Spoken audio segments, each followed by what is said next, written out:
پاک آئے ہیں، صدا گونجی ہے عالم میں رسول پاک آئے ہیں، وہ اپنے ساتھ میں فردوس کا سامان لائے ہیں۔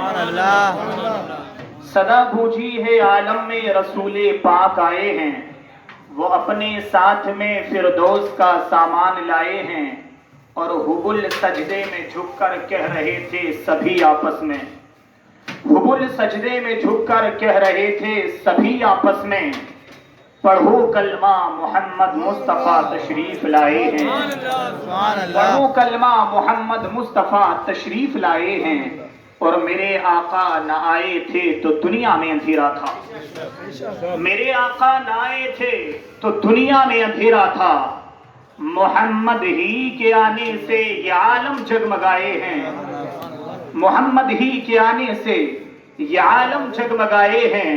اور امام حسین عالمی تصور میں فرماتے ہیں کہ چلی جائے گی جنت میں میرے نانا کی سب امت، چلی جائے گی جنت میں میرے نانا کی سب امت، کہ حسین ابن علی نے کربلا میں زخم کھائے ہیں، حسین ابن علی نے کربلا میں زخم کھائے ہیں، اور گنجین علوم ہے پسینہ رسول کا، گنجین علوم ہے پسینہ رسول کا، ہر بات کا الگ ہے قرینہ رسول کا، گنجین علوم ہے پسینہ رسول کا، ہر بات کا الگ ہے قرینہ رسول کا، اور رکھتا ہے جس کے دید کی حسرت ہر ایک بشر، ایسا ہے پربہار مدینہ رسول کا، ایسا ہے پربہار مدینہ رسول کا۔ حضرات آپ جانتے ہیں کہ یہ مہینہ کوئی محتاج تعارف نہیں ہے، اس کی 12 تاریخ کو میرے آقا علیہ السلام اس دنیا میں تشریف لائے ہیں۔ ہم جشن عید میلاد النبی منا رہے ہیں۔ کیا منا رہے ہیں؟ جشن عید میلاد النبی۔ یہ میلاد کیا ہے؟ ہمیں اس کا معنی دیکھنا ہے، میلاد کیا ہے؟ یہ میلاد ایک عربی کا لفظ ہے، اس کا معنی ہے پیدائش۔ ہم جشن عید میلاد النبی مطلب نبی کی پیدائش کی خوشی منا رہے ہیں، لیکن یہاں سوال پیدا ہوتا ہے کہ پیدا تو ہم بھی ہوئے، پیدا تو آپ بھی ہوئے، پیدا تو تمام اولیاء بھی ہوئے، اتقیاء بھی ہوئے، اصفیاء بھی ہوئے، تمام انبیاء کرام بھی پیدا ہوئے، لیکن کیا وجہ ہے کہ ہم کسی کا میلاد نہیں پڑھتے، صرف میلاد اپنے نبی کا پڑھتے ہیں، ہم کسی کا میلاد نہیں مناتے، صرف اپنے نبی کا میلاد مناتے ہوئے نظر آ رہے ہیں۔ ہم تمام انبیاء کرام کی تعظیم و توقیر کرتے ہیں، ہم تمام انبیاء کو مانتے ہیں، ہم تمام انبیاء پہ ایمان لاتے ہیں، لیکن میلاد صرف اپنے نبی کا پڑھتے ہیں۔ آخر میلاد النبی میں، نبی کے میلاد میں، اپنے آقا کے میلاد میں ایسی کون سی خصوصیت ہے کہ یہ مومن مسلمان جاہ و حشمت کو بھول گیا، کرسی و حکومت کو بھول گیا، اپنے تخت و تاج کو بھول گیا، اپنے تمام بزرگوں کے کارناموں کو بھول گیا، لیکن 1400 سال سے اپنے نبی کے میلاد کو فراموش نہ کر سکا، اپنے نبی کے میلاد کو بھلا نہ سکا۔ آخر کیا وجہ ہے کہ کسی کا انتقال ہو جائے تو میلاد، بچہ پیدا ہو تو میلاد، نیا مکان بنوایا جائے تو میلاد، شادی بیاہ کا موقع ہو تو میلاد، اگر کوئی غمی ہو جائے تو میلاد، اگر کوئی اور موقع ہو تو میلاد، اگر بچے کا جنم دن ہو تو میلاد، ہر جگہ یہ بندہ یہ میلاد مصطفیٰ مناتا ہوا نظر آ رہا ہے۔ آخر اپنے نبی کے میلاد کے اندر ایسی کون سی خصوصیت ہے کہ یہ مسلمان 1400 سال سے اپنے نبی کے میلاد کو فراموش نہ کر سکا؟ پہلے تو یہ جانے کہ جیسے میرے نبی ہر صفت میں بے مثل و بے مثال ہے، اسی طرح میرے مصطفیٰ کی پیدائش بھی بے مثل و بے مثال ہے۔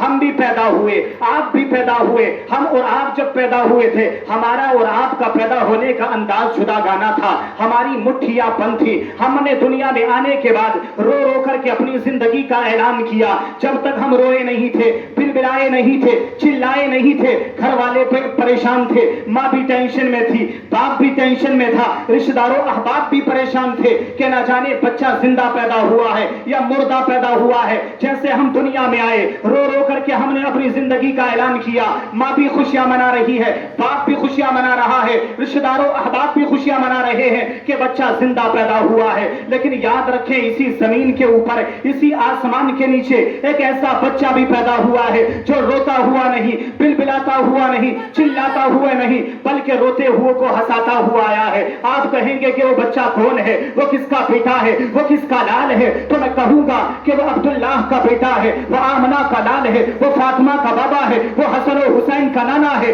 جب میرے آقا اس دنیا میں آتے ہیں اور اس دنیا میں آنے کے بعد اپنی پیشانی کو سجدے میں رکھ کر کے دعا کرتے ہیں, یا ربی حبلی امتی, یا ربی حبلی امتی.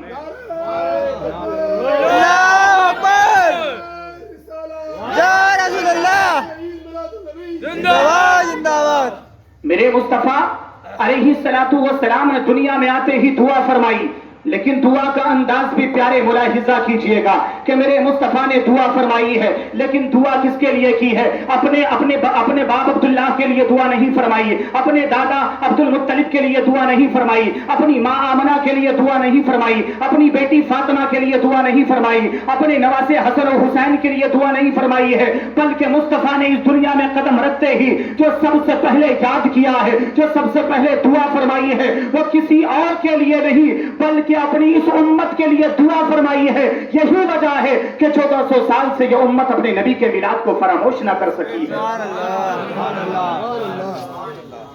میرے مصطفیٰ علیہ الصلوۃ والسلام جب اس دنیا میں آئے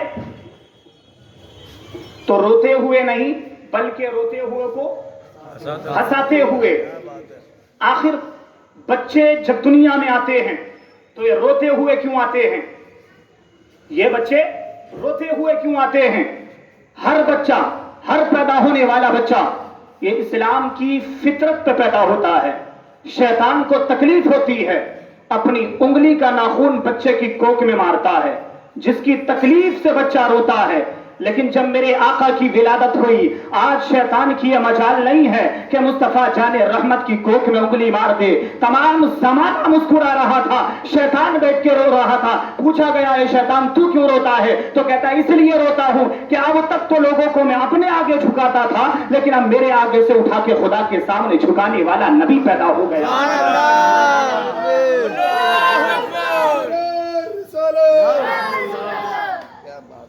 تو ربیع الاول 12 ربیع الاول کو کون رویا تھا؟ شیطان رویا تھا. کیوں رویا تھا؟ مصطفیٰ کی پیدائش سے اس کو تکلیف ہوئی تھی. آج بھی 12 ربیع الاول کو کچھ شیطان روتے ہوئے نظر آئیں گے جو آپ سے کہیں گے کہ جشن عید میلاد النبی منانا شرک ہے, ناجائز ہے, حرام ہے, فضول خرچی ہے.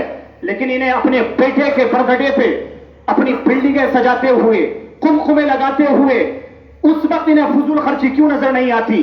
اپنی بیٹی کی شادی میں یہ جہیز لٹاتے ہیں, انہیں فضول خرچی کیوں نظر نہیں آتی؟ یہ مصطفیٰ جان رحمت کی پیدائش پہ فضول خرچی کیوں نظر آتی ہے؟ اس لیے کہ نثار تیری چہل پہل پر ہزاروں عید ربیع الاول, سوائے ابلیس کے جہاں میں سبھی تو خوشیاں منا رہے ہیں, سوائے ابلیس کے جہاں میں سبھی تو خوشیاں منا رہے ہیں.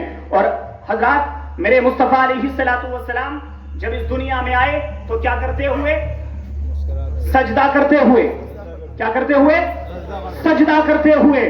لیکن مفتیان کرام یہاں اس منبر پر تشریف فرما ہیں, آپ ان سے پوچھیں کہ سجدے کے لیے کیا ضروری ہے تو یہ آپ کو بتائیں گے کہ سجدے کے لیے ضروری ہے کہ جسم پاک ہو, لباس پاک ہو, جگہ پاک ہو, جس کپڑے پہ سجدہ کیا جا رہا ہو وہ کپڑا پاک ہو. میرے مصطفیٰ نے یہ اعلان کر دیا کہ میں بھی پاک ہوں, میری ماں آمنہ بھی پاک ہے, اور جس گھر میں پیدا ہوا ہوں آمنہ کا گھر بھی پاک ہے. اور پھر میرے آقا نے اپنی زندگی میں اعلان کر دیا جعلت للارض مسجدا, کہ اللہ نے میرے قدم کی برکت سے پوری روئے زمین کو پاک کر دیا ہے.